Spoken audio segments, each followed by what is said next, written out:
In the heart of the Gospel of Mark lay a story that puzzled scholars and believers alike for centuries. A seemingly simple act, Jesus cursing a fig tree, held a wealth of meaning, symbolism, and prophetic insight. The next day, as they were leaving Bethany, Jesus was hungry.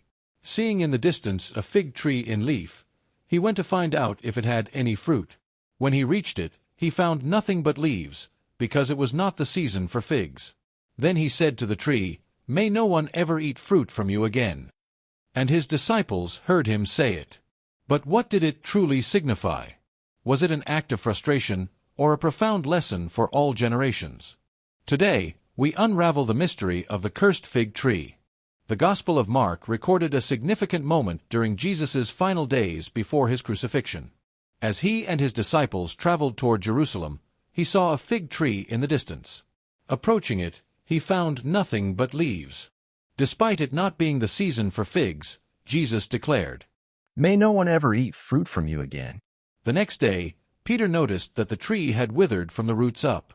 Shocked, he pointed it out to Jesus, who then taught them about faith and prayer. This event raised many questions. Why had Jesus cursed the tree if it was not the right season for fruit? What deeper message lay beneath this act? The fig tree had long been a symbol of Israel in the Old Testament. In Jeremiah 8 verse 13, God lamented, "There would be no grapes on the vine, nor figs on the tree," illustrating Israel's spiritual barrenness. Similarly, Hosea 9 verse 10 compared Israel to early figs that had once been cherished but later turned corrupt.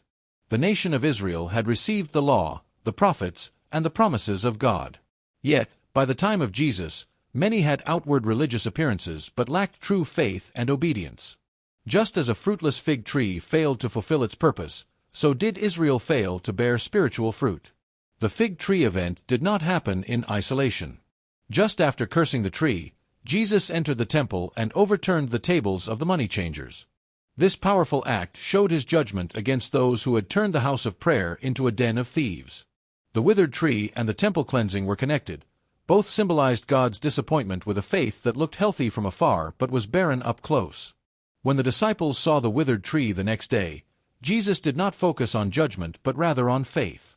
He told them that if they believed and did not doubt, they could even command mountains to move. This story was not just about ancient Israel. It carried a timeless lesson for all believers. Jesus' words served as a warning. True faith was not about outward appearances but about producing real, spiritual fruit. In Galatians 5 verses 22 to 23, the Apostle Paul described the fruit of the Spirit: love, joy, peace, patience, kindness, goodness, faithfulness, gentleness, and self-control. The withered fig tree challenged us to examine our own lives. Were we bearing fruit, or were we simply displaying leaves with no substance?